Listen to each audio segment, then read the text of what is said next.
So, kaya mo to is in the house again. Aba, bagong gupit. Matindi. Uy. Lods. Ikaw na ba yan, Lods? Saglit lang.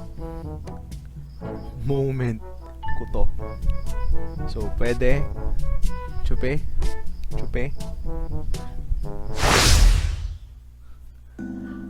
Alright. Okay, good day everyone. Yes.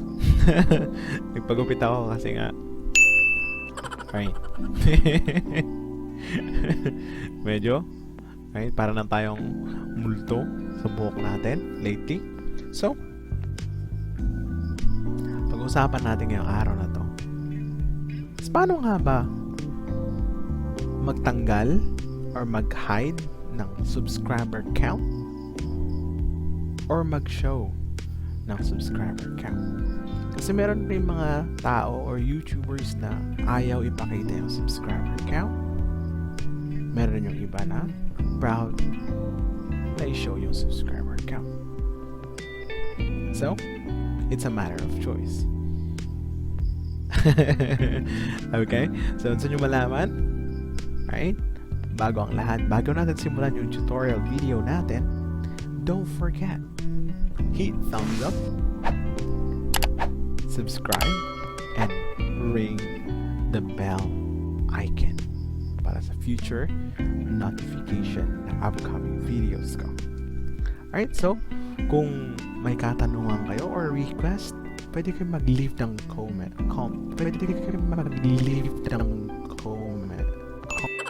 sa baba.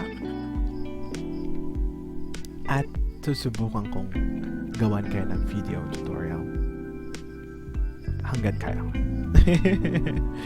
Alright, so ready na kayo? Ready na rin ako?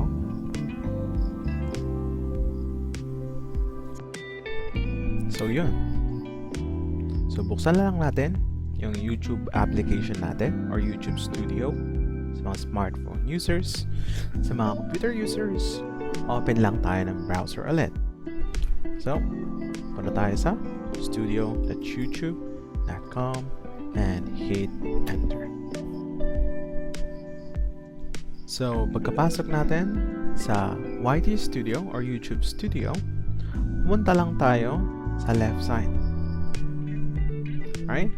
So, gaya ng sinabi ko dati, meron tayong dashboard, videos, playlists, analytics, comments, subtitles, monetization, customizations, audio library. Since sa sub-count tayo, dito tayo sa settings. Sa pinakababa.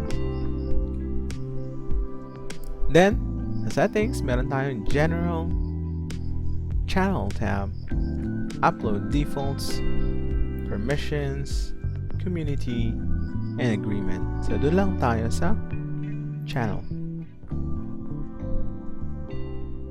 Pagka-click natin ang channel, meron tayong option sa taas, meron tayong basic info, advanced settings, branding, and feature eligibility. So, punta lang tayo sa advanced settings. So, dito, meron tayong nakasulat na audience. So, pwede kang mamili. So, basahin nyo na lang yan kung may oras kayo. Pero, doon tayo sa sub count. So, scroll down nyo lang. Hindi nyo nasundan. Balitan natin. Mula sa taas, pagka-click ng advanced settings, scroll down. Nakalagay dyan, subscriber count. So dito, pag click mo yung okay or check, magdi-display yung subscriber count mo. Pag tinanggal mo yung uncheck mo, mawawala yung sub count mo. Subukan natin. Buksan natin yung channel natin. So dito, pagkabukas ko, walang nakalagay na subscriber count sa baba ng pangalan ko. Ngayon, ang gagawin natin, lagyan natin ng check. And then, i-save natin. Right?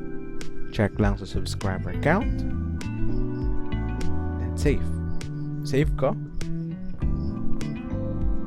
Then, setting save. Punta tayo ulit dito. I-refresh natin to.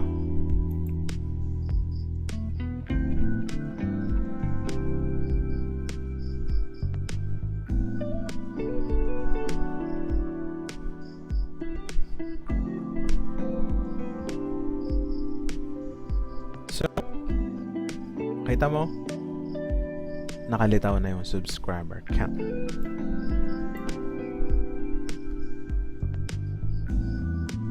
So, balik tayo ulit doon sa YouTube Studio.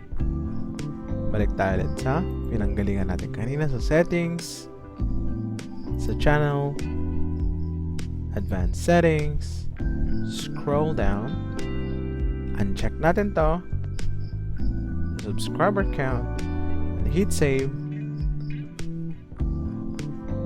Setting save.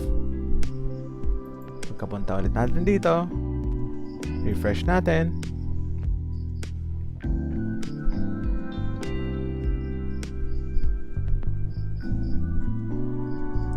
Dito, wala na ulit yung subscriber count.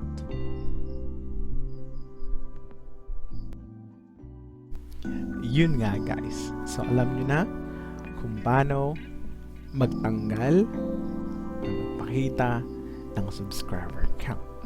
So it's your choice now. Kung gusto nyo ba ipakita or itago yung subscriber count. Huwag kayo mag-alala. Right? Makakaangat rin tayong lahat.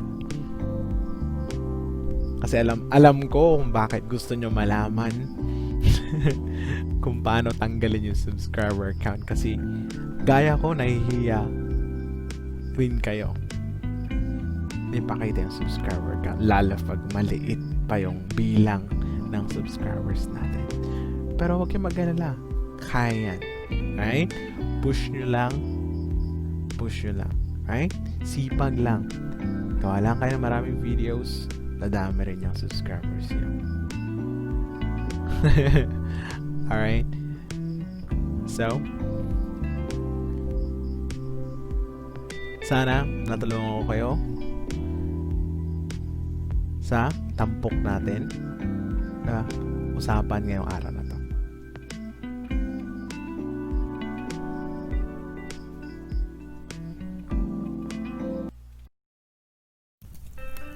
So, ito na naman tayo sa Hugot Time. Right? So, maglalagay ako ng part sa atin para sa mga hugot kasi nga ginawa ko tong channel ko na to para sa hugot. So, Hugot Time. Since ang tampok natin ngayong araw na to is about pagtatago at pagpapakita. So, kahit anumang pilit mong ipakita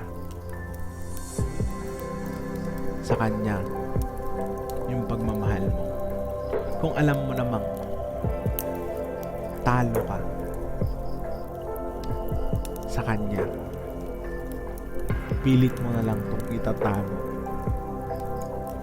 kasi ayaw mong mapahiya. Ayaw mong mapahiya sa kung ano man yung isasagot niya. Pero mas mabuti na lang na malaman mo yung katotohanan. Kung may pag-asa ka nga ba o wala. Kaysa yung umaasa ka na lang ng ilang buwan, taon na hindi mo nalalaman or hindi mo nalaman ang kasagutan. Malay mo, may gusto rin pala siya sa'yo. Naging torpe ka lang.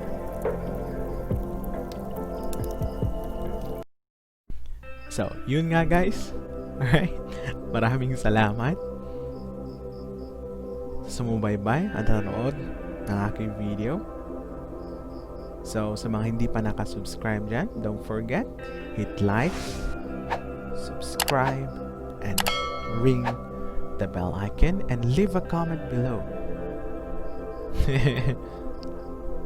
Kung may request kayo ng mga video tutorials. Ito, subukan natin gawin yan. Muli, ito si Kaya Mo To. Kung kaya ko, kaya mo rin.